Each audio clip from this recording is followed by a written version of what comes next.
ನಮಸ್ಕಾರ ಸ್ನೇಹಿತರೆ. ಭಗವದ್ಗೀತೆ ಮತ್ತು ನಾಟ್ಯ ಶಾಸ್ತ್ರವನ್ನ ಯುನೆಸ್ಕೋದ ಮೆಮರಿ ಆಫ್ ದಿ ವರ್ಲ್ಡ್ ರಿಜಿಸ್ಟ್ರಿಗೆ ಸೇರ್ಪಡೆ ಮಾಡಲಾಗಿದೆ. ವಿಶ್ವಸಂಸ್ಥೆ ದೊಡ್ಡ ನಿರ್ಧಾರವನ್ನು ತಗೊಂಡಿದೆ. ಇದು ಭಾರತೀಯರು ಹೆಮ್ಮೆ ಪಡುವಂತಹ ವಿಚಾರ ಅಂತ ಖುದ್ದು PM ನರೇಂದ್ರ ಮೋದಿ ಕೂಡ ಹೇಳಿದ್ರು. ಹಾಗಾದ್ರೆ ಈ ಭಗವದ್ಗೀತೆಯಲ್ಲಿ ಏನೇನಿದೆ? ಭಗವದ್ಗೀತೆಯಲ್ಲಿರೋ 18 ಚಾಪ್ಟರ್ಗಳಲ್ಲಿ ಶ್ರೀಕೃಷ್ಣರು ಹೇಳಿರೋದು ಏನು? ಕೃಷ್ಣ ವಾಣಿಯಿಂದ ಎಲ್ಲರೂ ಕಲಿಯಬಹುದಾಗಿರೋ ಜೀವನ ಪಾಠ ಏನು? ಸೊ ಇದೆಲ್ಲ ತಿಳ್ಕೋಬೇಕಲ್ಲ. ಭಗವದ್ಗೀತೆ ಬಗ್ಗೆ ತುಂಬಾ ಜನ ಕೇಳಿರಬಹುದು, ಆದ್ರೆ 18 ಚಾಪ್ಟರ್ಗಳು ಓದಕ್ಕಾಗುತ್ತೋ ಇಲ್ವೋ, ಯಾವಾಗ ಓದೋದು, ಟೈಮ್ ಇಲ್ಲ ಅಂತೆಲ್ಲ ಹಾಗೆ ಬಿಟ್ಟಿರಬಹುದು ತುಂಬಾ ದೊಡ್ಡ ಪ್ರಮಾಣದ ಜನ. ಹಾಗಾಗಿ ಭಗವದ್ಗೀತೆಯ ಈ 18 ಚಾಪ್ಟರ್ಗಳ ಸಾರಾಂಶವನ್ನ ನಮ್ಮ ಪ್ರೀತಿಯ ವೀಕ್ಷಕರಿಗೆ ಸರಳ ಭಾಷೆಯಲ್ಲಿ ಎಕ್ಸ್ಪ್ಲೇನ್ ಮಾಡೋಣ. ಈ ಸಂದರ್ಭದಲ್ಲಿ ವಿಶ್ವಸಂಸ್ಥೆಯ ಒಂದು ಅಂಗಸಂಸ್ಥೆ ಈ ರೀತಿ ದೊಡ್ಡ ನಿರ್ಧಾರವನ್ನು ತಗೊಂಡಿರೋ ಟೈಮ್ನಲ್ಲಿ ಹೇಳೋಕೆ ಇದೊಂದು ಸೂಕ್ತ ಸಂದರ್ಭ ಅಂತ ನಾವು ಇದನ್ನು ನಿಮ್ಮ ಮುಂದೆ ತಗೊಂಡ್ಬರ್ತಾ ಇದ್ದೀವಿ. ಕಡೆ ತನಕ ಮಿಸ್ ಮಾಡದೆ ನೋಡಿ. ನಿಮ್ಮ ಜೀವನವನ್ನೇ ಬದಲಾಯಿಸಬಹುದಾದಂತಹ ಉನ್ನತ ಆದರ್ಶಗಳು ಕೂಡ ಇದರಲ್ಲಿದ್ದಾವೆ. ಸ್ನೇಹಿತರೆ, ಮಹಾಭಾರತದ 18 ಪರ್ವಗಳಲ್ಲಿ ಒಂದು ಈ ಭಗವದ್ಗೀತೆ. ಇದರಲ್ಲೂ 18 ಚಾಪ್ಟರ್ಗಳಿದಾವೆ. ಮತ್ತೆ ಭಗವದ್ಗೀತೆಯ ಒಳಗೆ 700 ಶ್ಲೋಕಗಳಿವೆ. ಈ 18 ಚಾಪ್ಟರ್ಗಳ ಸರಳ ವಿವರಣೆಯನ್ನ 1 by 1 ನೋಡ್ತಾ ಹೋಗೋಣ. ಅಧ್ಯಾಯ 1, ಅರ್ಜುನ ವಿಷಾದ ಯೋಗ. ಮಹಾಭಾರತ ಯುದ್ಧ ಭೂಮಿಯಲ್ಲಿ ನಿಂತ ಅರ್ಜುನನಿಗೆ ತಮ್ಮ ಕುಟುಂಬ ಬಾಂಧವರು, ಗುರುಗಳು ಅವರೆಲ್ಲರ ಸಾವನ್ನ ಕಂಡು ಅಥವಾ ಸಾವಿನ ಸಾಧ್ಯತೆಯನ್ನ ಕಂಡು ದುಃಖ ಆಗತ್ತೆ. ಯುದ್ಧ ಮಾಡೋ ಇಚ್ಛೆನೆ ಹೊರಟು ಹೋಗುತ್ತೆ. ತಮ್ಮವರ ಜೊತೆಯೇ ಯುದ್ಧ ಮಾಡ್ಬೇಕಾ ಅಂತ ನೊಂದು ರಥದಲ್ಲಿ ಕುಸಿದು ಕುಳಿತು ಬಿಡ್ತಾರೆ ಅರ್ಜುನ. ಅಂದ್ರೆ ತನ್ನ ಕರ್ಮ ಮತ್ತು ಭಾವನೆಗಳ ನಡುವೆ ಯುದ್ಧ ಆಗಿ ಅರ್ಜುನನ ಮನಸ್ಸಿನೊಳಗಡೆ ಕುಸಿದು ಹೋಗ್ಬಿಡ್ತಾರೆ. ಕರ್ಮ ಯುದ್ಧ ಮಾಡೋದು, ಆದ್ರೆ ತಮ್ಮವರ ಜೊತೆಯೇ ಯುದ್ಧ ಮಾಡೋದು, ಆ ಎಮೋಷನಲ್ ವಿಚಾರ, ಅದರ ಗೊಂದಲದಲ್ಲಿ ಸಿಕ್ಕಾಕೊಳ್ತಾರೆ. ಯುದ್ಧ ಭೂಮಿಯನ್ನೇ ಬಿಟ್ಟು ಹೋಗೋ ಬಗ್ಗೆ ಯೋಚನೆ ಮಾಡ್ತಾರೆ. ಶ್ರೀಕೃಷ್ಣರ ಮುಂದೆ ಶರಣಾಗಿ ದಾರಿ ತೋರಿ ಅಂತ ಕೇಳ್ಕೊಳ್ತಾರೆ ಅರ್ಜುನ. ಅಧ್ಯಾಯ 2, ಸಂಖ್ಯಾ ಯೋಗ. 72 ಶ್ಲೋಕಗಳು. ಶ್ರೀಕೃಷ್ಣ ಅರ್ಜುನರ ಗೊಂದಲಗಳನ್ನ ದೂರ ಮಾಡೋಕೆ, ಗೈಡ್ ಮಾಡೋಕೆ ಶುರು ಮಾಡ್ತಾರೆ. ಯುದ್ಧ ಮಾಡೋದು ನಿನ್ನ ಕರ್ತವ್ಯ. ನೀನು ನಿನ್ನ ಕರ್ತವ್ಯವನ್ನು ಪೂರ್ಣಗೊಳಿಸಲೇಬೇಕು.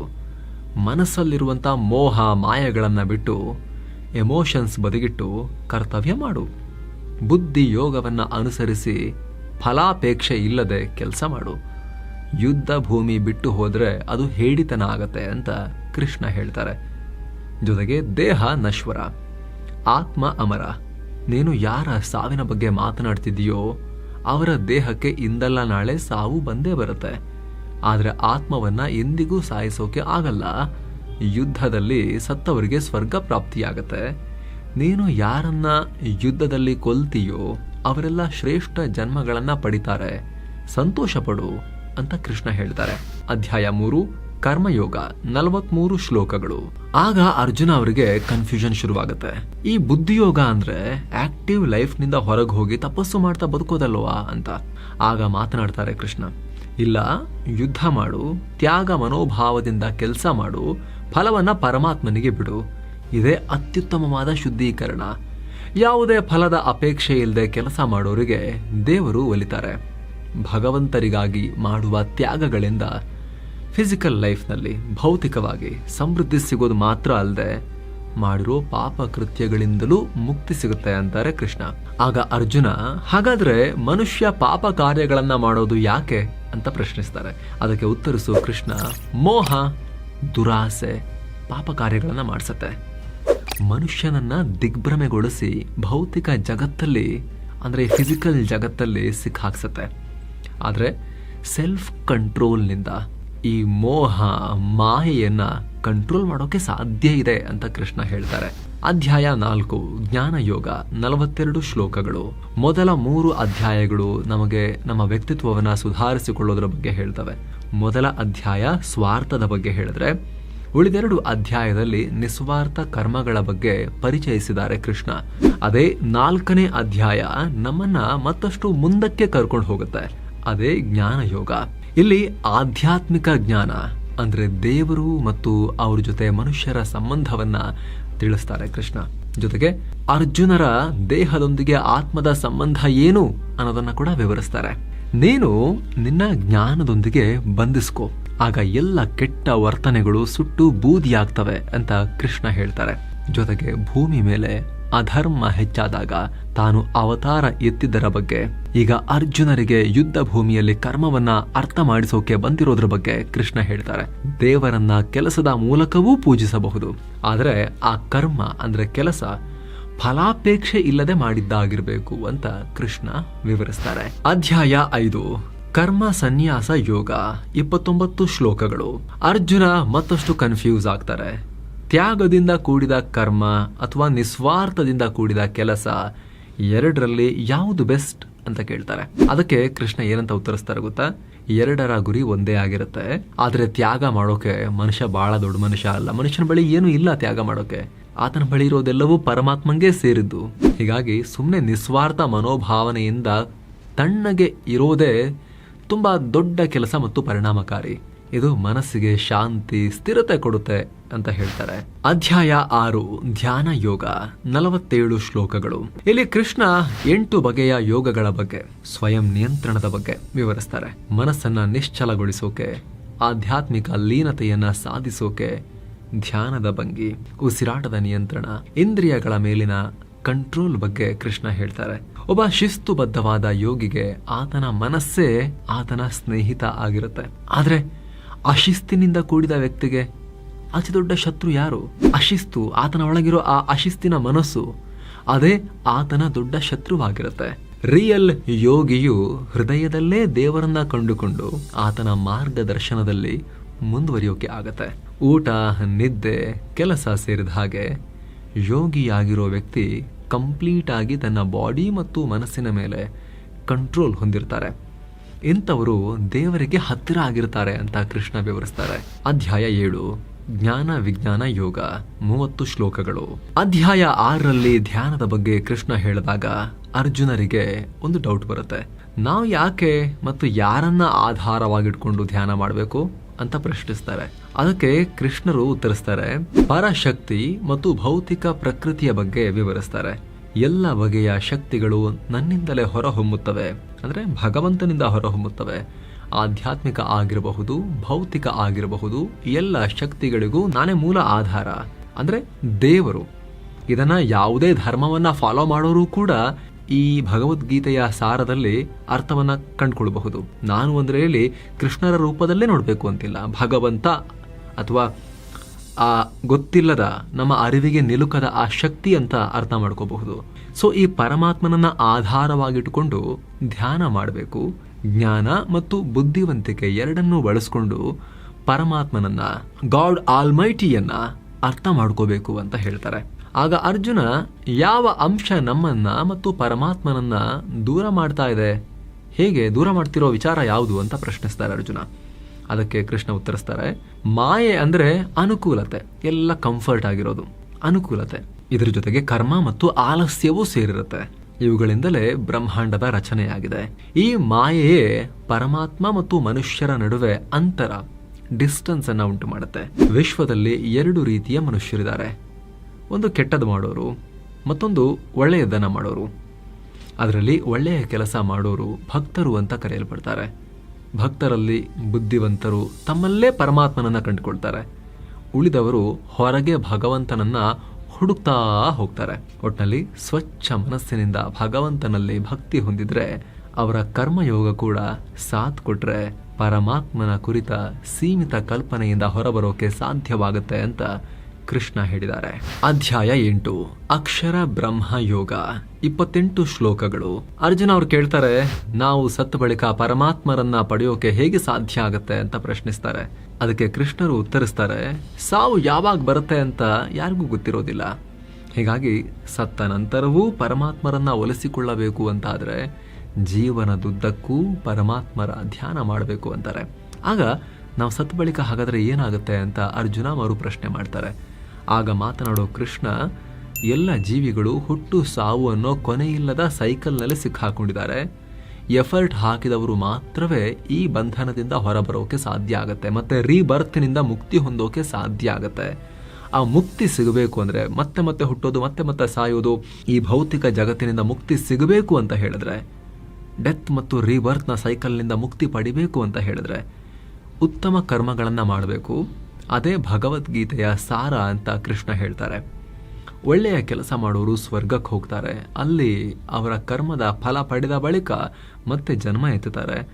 ಅದೇ ಒಳ್ಳೆಯ ಕೆಲಸಗಳ ಜೊತೆಗೆ ಜೀವನವಿಡೀ ಮೆಡಿಟೇಷನ್ ಮಾಡಿ ಯೋಗಿಯಾಗಿ ಬದುಕಿದ ಭಕ್ತರ ಆತ್ಮ ಸಾವಿನ ಬಳಿಕ ಬ್ರಹ್ಮನೊಂದಿಗೆ ಇರುತ್ತೆ.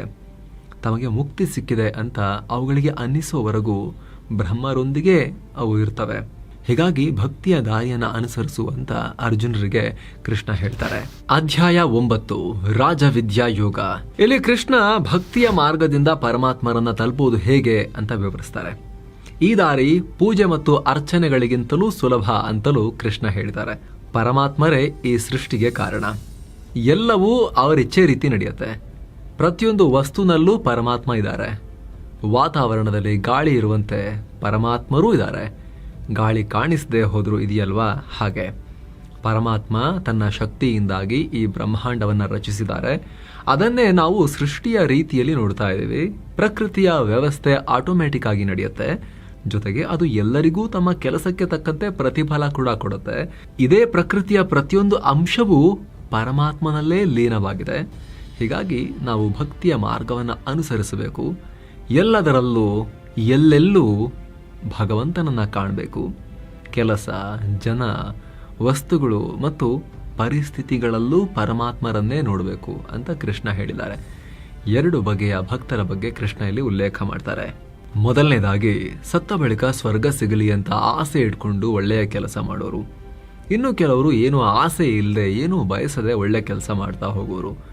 ಇವರಿಗೆ ಜಸ್ಟ್ ಪರಮಾತ್ಮ ಬೇಕು ಅಷ್ಟೇ. ಈ ರೀತಿ 2 ಬಗೆಯ ಭಕ್ತರಲ್ಲಿ ಪರಮಾತ್ಮ ಯಾರಿಗೆ ಒಲಿತಾರೆ ಗೊತ್ತಾ? ಏನನ್ನೂ ಬಯಸದ ನಿಸ್ವಾರ್ಥ ಭಕ್ತರಿಗೆ ಒಲಿತಾರೆ. ಅವರಿಗೆ ಯಾವ ಟೈಮ್ನಲ್ಲಿ ಏನು ಕೊಡಬೇಕು ಅದೆಲ್ಲವನ್ನ ಕೊಡ್ತಾ ಹೋಗ್ತಾರೆ. ಭಕ್ತಿಯ ಮಾರ್ಗದಲ್ಲಿ ಸಾಗೋಕೆ ಯಾವುದೇ ಯೋಗ್ಯತೆಯ ಅಗತ್ಯತೆ ಇಲ್ಲ ಅಂತ ಹೇಳ್ತಾರೆ ಶ್ರೀಕೃಷ್ಣ. ಅಧ್ಯಾಯ 10 ವಿಭೂತಿ ಯೋಗ. 42 ಶ್ಲೋಕಗಳು. ಈ ಅಧ್ಯಾಯದಲ್ಲಿ ಶ್ರೀಕೃಷ್ಣ ಎಲ್ಲ ದೇವತೆಗಳು, ಒಳ್ಳೆಯ ಮನುಷ್ಯರು ನನ್ನದೇ ರೂಪ ಆಗಿದ್ದಾರೆ. ಇಂದ್ರ, ಸೂರ್ಯ ಎಲ್ಲರೂ ನನ್ನದೇ ರೂಪ. ಇಂದ್ರದೇವನ ಶಾಂತ ಸ್ವಭಾವವು ನನ್ನದೇ ರೂಪ. ರುದ್ರ ಸ್ವರೂಪವು ನನ್ನದೇ ರೂಪ ಅಂತ ಹೇಳ್ತಾರೆ. ಕೃಷ್ಣ ತನ್ನಂತಾನು ಪಾಸಿಟಿವ್ ಮತ್ತು ನೆಗೆಟಿವ್ 2 ರೂಪದಲ್ಲಿ ತೋರಿಸ್ಕೊಳ್ತಾರೆ. ಸುಖ, ದುಃಖ, ಧೈರ್ಯ ಮತ್ತು ಭಯ 2ರಲ್ಲೂ ನಾನಿದ್ದೀನಿ ಅಂತ ಹೇಳ್ತಾರೆ. ಯಾವ ಭಕ್ತರು ಕೃಷ್ಣರ ಈ 2 ರೂಪಗಳನ್ನು ಒಪ್ಪಿಕೊಳ್ತಾರೋ ಅಂಥವರು ಪುನರ್ಜನ್ಮದ ಸೈಕಲ್ನಿಂದ ಹೊರಬರೋಕೆ ಸಾಧ್ಯವಾಗುತ್ತೆ. ಋಷಿ ಮುನಿಗಳು ಧ್ಯಾನ ಮಾಡೋ ಮೂಲಕ ಪರಮಾತ್ಮನೊಂದಿಗೆ ಭೇಟಿಯಾಗೋ ಸ್ಥಿತಿಗೆ ತಲುಪ್ತಾರೆ ಅಂತ ಕೃಷ್ಣ ಹೇಳ್ತಾರೆ. ಆದರೆ ಕೃಷ್ಣ ತನ್ನೆಲ್ಲ ಅವತಾರಗಳ ಬಗ್ಗೆ ಹೇಳಿದ್ರೂ ಅರ್ಜುನರಿಗೆ ಗೊಂದಲ ಹೋಗಲ್ಲ. ಅವುಗಳ ಪೈಕಿ ನಾನು ಯಾವ ಅವತಾರವನ್ನ ಪೂಜಿಸಬೇಕು ಅನ್ನೋ ಪ್ರಶ್ನೆ ಮೂಡುತ್ತೆ ಆಗ. ಅಧ್ಯಾಯ 11 ವಿಶ್ವರೂಪ ದರ್ಶನ ಯೋಗ. 55 ಶ್ಲೋಕಗಳು. ಅರ್ಜುನ ಶ್ರೀಕೃಷ್ಣರ ಬಳಿ ತನ್ನ ವಿಶ್ವರೂಪ ದರ್ಶನ ಕೊಡುವಂತೆ ಬೇಡ್ಕೊಳ್ತಾರೆ. ಆಗ ಕೃಷ್ಣ ತನ್ನ ವಿರಾಟ ರೂಪವನ್ನ ಅರ್ಜುನರಿಗೆ ದರ್ಶನ ಕೊಡ್ತಾರೆ. ಈ ರೂಪದಲ್ಲಿ ಎಲ್ಲ ದೇವರುಗಳು ಮತ್ತು ಇಡೀ ಬ್ರಹ್ಮಾಂಡವನ್ನ ತನ್ನ ದೇಹದಲ್ಲಿ ಹೊಂದಿರೋ ರೀತಿ ಕೃಷ್ಣ ತೋರಿಸ್ತಾರೆ. ಇದರಲ್ಲಿ ಹಲವಾರು ದೇವಾನುದೇವತೆಗಳು ಕೂಡ ಇದ್ರು. ಈ ರೂಪ ತುಂಬಾ ಭಯಾನಕವಾಗಿತ್ತು. ಜೊತೆಗೆ ಕೃಷ್ಣ ಕೌರವರನ್ನ ಕೊಲ್ತಿರೋದನ್ನ ಕೂಡ ಅರ್ಜುನ ನೋಡ್ತಾರೆ. ಇದನ್ನ ಕಂಡು ಸ್ತಬ್ಧರಾದ ಅರ್ಜುನ ಇಷ್ಟು ಭಯಾನಕ ರೂಪದಲ್ಲಿರೋ ನೀವು ಯಾರು ಅಂತ ಪ್ರಶ್ನಿಸ್ತಾರೆ. ಆಗ ಉತ್ತರಿಸೋ ಕೃಷ್ಣರು, ಇದು ಮೃತ್ಯು. ನೀನು ಯುದ್ಧ ಭೂಮಿಯಲ್ಲಿ ಕೌರವರ ಬಗ್ಗೆ ಯೋಚಿಸದೆ ಯುದ್ಧ ಮಾಡಬೇಕು ಅಷ್ಟೆ. ಕೌರವರನ್ನ ಸಾಯಿಸ್ತಿರೋದು ನಾನೇ. ನೀನು ಜಸ್ಟ್ ಒಂದು ಮಾಧ್ಯಮ ಅಷ್ಟೆ, ಅದಕ್ಕೊಂದು ದಾರಿ ಅಷ್ಟೆ. ನೀನು ಆ ಕೆಲಸ ನೀನು ಮಾಡು ಅಂತ ಹೇಳ್ತಾರೆ. ಸೊ ವಿರಾಟ ರೂಪದಲ್ಲಿದ್ದ ಕೃಷ್ಣರ ಬಳಿ ಕ್ಷಮೆ ಕೇಳಿದ ಅರ್ಜುನರು ಹೆದರ್ಕೊಂಡು ನೀವು ನಿಮ್ಮ ನಿಜ ರೂಪಕ್ಕೆ ವಾಪಸ್ ಬನ್ನಿ ಅಂತ ಬೇಡ್ಕೊಳ್ತಾರೆ. ನಂತರ ಮಾತು ಮುಂದುವರೆಸೋ ಕೃಷ್ಣರು ವಿನಾಶ ಮತ್ತು ಸೃಷ್ಟಿಯನ್ನ ಒಂದೇ ರೀತಿಯಲ್ಲಿ ನೋಡಬೇಕು. ಯಾಕಂದ್ರೆ ವಿನಾಶದ ಹೊರತು ಹೊಸ ಸೃಷ್ಟಿ ಸಾಧ್ಯ ಇಲ್ಲ. 2ಕ್ಕೂ ಈ ಬ್ರಹ್ಮಾಂಡದಲ್ಲಿ ಜಾಗ ಇದೆ. ಭೂಮಿ ಮೇಲೆ ಕೆಟ್ಟದ್ದು ಜಾಸ್ತಿ ಆದಾಗ ವಿನಾಶ ಆಗುತ್ತೆ. ವಿನಾಶದಲ್ಲಿ ಭೇದ ಭಾವ ಇರಲ್ಲ, ಸಮಾನವಾಗಿ ವಿನಾಶ ನಡೆಯುತ್ತೆ. ಯಾರು ನಿಷ್ಕಲ್ಮಶ ಭಕ್ತಿ, ಸಾಂಸಾರಿಕ ವ್ಯಾಮೋಹಗಳನ್ನು ತ್ಯಜಿಸ್ತಾರೋ ಅಂಥವರಿಗೆ ಮಾತ್ರವೇ ಪರಮಾತ್ಮರ ವಿಶ್ವರೂಪ ದರ್ಶನವಾಗುತ್ತೆ ಅಂತ ಕೃಷ್ಣ ಹೇಳ್ತಾರೆ. ಅಧ್ಯಾಯ 12 ಭಕ್ತಿ ಯೋಗ. 20 ಶ್ಲೋಕಗಳು. ಅರ್ಜುನ ವ್ಯಕ್ತಿಗತವಾಗಿ ಪೂಜಿಸಬೇಕಾ ಅಥವಾ ನಿರಾಕಾರವಾಗಿ ಪರಮಾತ್ಮರನ್ನ ಪೂಜಿಸಬೇಕಾ ಅಂತ ಪ್ರಶ್ನೆ ಮಾಡ್ತಾರೆ. ಅದಕ್ಕೆ ಉತ್ತರಿಸೋ ಕೃಷ್ಣ, ಎರಡೂ ದಾರಿಗಳಿಂದಲೂ ದೇವರನ್ನ ಅರ್ಥ ಮಾಡಿಕೊಳ್ಳೋಕೆ ಸಾಧ್ಯ ಇದೆ. ಅದರಲ್ಲೂ ವ್ಯಕ್ತಿಗತವಾಗಿ ಪೂಜಿಸುವುದು ತುಂಬ ಸುಲಭವಾದ ವಿಧಾನ. ಉದಾಹರಣೆಗೆ, ಕೃಷ್ಣರ ಅವತಾರವನ್ನು ಪೂಜಿಸೋದ್ರಿಂದ ಭಕ್ತರಿಗೆ ಒಂದು ಕ್ಲಿಯರ್ ಪಿಕ್ಚರ್ ಸಿಗುತ್ತೆ. ಮನಸ್ಸಲ್ಲಿ ನನ್ನ ಚಿತ್ರಣವನ್ನು ಫಿಕ್ಸ್ ಮಾಡಿಕೊಂಡು ಭಕ್ತಿ ತೋರಿಸೋದು ಅವ್ರಿಗೆ ಪರ್ಫೆಕ್ಟ್ ಫಾರ್ಮ್ ಆಗುತ್ತೆ ಅಂತ ಕೃಷ್ಣ ಹೇಳಿದ್ದಾರೆ. ಹಾಗಂತ ನಿರಾಕಾರವಾಗಿ ಯಾವುದೇ ಆಕಾರವನ್ನು ಮೈಂಡಲ್ಲಿ ಇಟ್ಕೊಳ್ಳದೆ ಭಗವಂತ ಅನ್ನೋ ಒಂದು ಶಕ್ತಿಯನ್ನು ಪೂಜಿಸೋಕ್ಕೂ ಕೂಡ ಸಾಧ್ಯ ಇದೆ. ನಿರಾಕಾರವಾಗಿ ಪರಮಾತ್ಮನನ್ನು ಕಂಡುಕೊಳ್ಳೋಕೆ ತುಂಬ ಕಷ್ಟಪಡಬೇಕಾಗತ್ತೆ.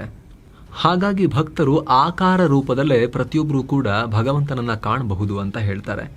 ನಿರ್ಮಲ ಮನಸ್ಸು, ಸಹಿಷ್ಣುತೆ, ಸ್ವಯಂ ನಿಯಂತ್ರಣ, ಸಮಚಿತ್ತ, ಅಸೂಯೆ ಪಡದೇ ಇರೋದು, ಸುಳ್ಳು ಮತ್ತು ಅಹಂಕಾರದಿಂದ ಮುಕ್ತರಾಗೋದು, ಎಲ್ಲ ಜೀವಿಗಳೊಂದಿಗೆ ಸ್ನೇಹಯುತ ವರ್ತನೆಯನ್ನು ತೋರೋದು, ಎಲ್ಲ ಜೀವಿಗಳೊಂದಿಗೆ ಮಿತ್ರರೊಂದಿಗೆ ಸಮಾನವಾದ ವರ್ತನೆಯನ್ನು ತೋರೋದು, ಈ ರೀತಿ 39 ಗುಣಲಕ್ಷಣಗಳನ್ನು ಹೊಂದಿರೋ ಭಕ್ತರು ಪರಮಾತ್ಮನಿಗೆ ಹತ್ತಿರ ಆಗ್ತಾರೆ ಅಂತ ಕೃಷ್ಣ ಹೇಳಿದ್ದಾರೆ. ಅಧ್ಯಾಯ 13 ಕ್ಷೇತ್ರ ಕ್ಷೇತ್ರಜ್ಞ ವಿಭಾಗ ಯೋಗ 35 ಶ್ಲೋಕಗಳು. ಇಲ್ಲಿ ಕೃಷ್ಣ ದೇಹವನ್ನ ಒಂದು ಭೂಭಾಗಕ್ಕೆ ಮತ್ತು ಆ ಭೂಮಿಯ ಬಗ್ಗೆ ತಿಳಿದಿರೋರನ್ನ ಆತ್ಮಕ್ಕೆ ಹೋಲಿಸಿದ್ದಾರೆ. ಭೂಮಿ ಮತ್ತು ಭೂಮಿಯ ಬಗ್ಗೆ ತಿಳಿದಿರೋರ ಬಗ್ಗೆ ಅರ್ಥ ಮಾಡಿಕೊಳ್ಳೋಕೆ ಜ್ಞಾನ ಬೇಕಾಗತ್ತೆ. ಆ ಜ್ಞಾನ ಕರ್ಮ, ಭಕ್ತಿ, ಅಹಿಂಸೆ, ಸ್ವಯಂ ನಿಯಂತ್ರಣ, ಸ್ವಚ್ಛತೆ, ಸಹಿಷ್ಣುತೆ ಹೀಗೆ ಹಲವು ಅಂಶಗಳಿಂದ ಸಿಗತ್ತೆ. ಗದ್ದೆಯಲ್ಲಿ ರೈತ ಬೀಜ ಬಿತ್ತಿ ಬೆಳೆ ಬೆಳೆಯುವಂತೆ ಈ ಜ್ಞಾನದಿಂದ ನಾವು ಕೂಡ ನಮ್ಮ ಮೆದುಳಿನಲ್ಲಿ, ಮನಸ್ಸಿನಲ್ಲಿ ಯೋಚನೆಗಳ ಬೀಜ ಬಿತ್ತುತ್ತೀವಿ. ಅವುಗಳದ್ದೇ ಆಕ್ಷನ್ ಅನ್ನ ನಮ್ಮ ದೇಹ ಮಾಡುತ್ತೆ, ಗುರಿ ತಲುಪಿಸುತ್ತೆ. ನಮ್ಮೆಲ್ಲ ರಿಸಲ್ಟ್ ನಮ್ಮ ಯೋಚನೆಯದ್ದೇ ಫಲ. ನಮ್ಮ ಯೋಚನೆಗಳು ಮತ್ತು ಮನಸ್ಸು ಶುದ್ಧವಾಗಿದ್ದಾಗ ಫಲ ಕೂಡ ಚೆನ್ನಾಗಿರುತ್ತೆ. ಅಧ್ಯಾಯ 14 ಗಣತ್ರಯ ವಿಭಾಗ ಯೋಗ 27 ಶ್ಲೋಕಗಳು. ಈ ಅಧ್ಯಾಯದಲ್ಲಿ ಶ್ರೀಕೃಷ್ಣರು ಸತ್ವ, ರಜಸ್ಸು ಮತ್ತು ತಮಸ್ಸು ಅಂದರೆ ಒಳ್ಳೆತನ, ಪ್ರೀತಿ ಮತ್ತು ಅಜ್ಞಾನ ಈ 3 ವಿಚಾರಗಳ ಬಗ್ಗೆ ಉಲ್ಲೇಖ ಮಾಡಿದ್ದಾರೆ. ಇಲ್ಲಿ ಎಲ್ಲ ಒಂದಕ್ಕೊಂದು ಲಿಂಕ್ ಹೊಂದಿದೆ. ಸತ್ವ ಅಂದ್ರೇನು? ಜ್ಞಾನ ಮತ್ತು ಆನಂದ. ಅದ್ರ ಜೊತೆ ರಜಸ್ ಅಂದರೆ ಆಸೆ ಮತ್ತು ಕಾರ್ಯ. ಅದ್ರ ಜೊತೆ ತಮಸ್ ಅಂದರೆ ಆಲಸ್ಯ ಮತ್ತು ನಿದ್ದೆ ಎಲ್ಲ ಲಿಂಕ್ ಹೊಂದಿದ್ದಾವೆ. ಈ 3 ಅಂಶಗಳು ಆತ್ಮವನ್ನ ಲೌಕಿಕ ಬದುಕಿನ ವ್ಯಾಮೋಹದೊಂದಿಗೆ ಬಂಧಿಸ್ತವೆ. ಆದರೆ ಅವುಗಳಿಂದ ಹೊರಬರೋದು, ಅದನ್ನು ಮೀರೋದು ಹೇಗೆ, ಆ ಮೂಲಕ ಮುಕ್ತಿ ಪಡೆಯೋದು ಹೇಗೆ ಅಂತ ಕೃಷ್ಣ ಹೇಳಿದ್ದಾರೆ. ಹೌದಾ, ಹಾಗಾದ್ರೆ ಇದೆಲ್ಲ ಮೀರಿದವರನ್ನ ಹೆಂಗ್ ಗುರುತಿಸಬೇಕು ಅಂತ ಅರ್ಜುನ ಕೇಳ್ತಾರೆ. ಅದಕ್ಕೆ ಉತ್ತರಿಸೋ ಕೃಷ್ಣ, ಈ 3 ಅಂಶಗಳನ್ನ ಮೀರಿದವರು ಎಲ್ಲ ಲೌಕಿಕ ಅಂಶಗಳಿಂದ ದೂರ ಆಗ್ತಾರೆ. ಸುಖ ದುಃಖಗಳನ್ನ ಸಮಾನವಾಗಿ ಸ್ವೀಕರಿಸ್ತಾರೆ.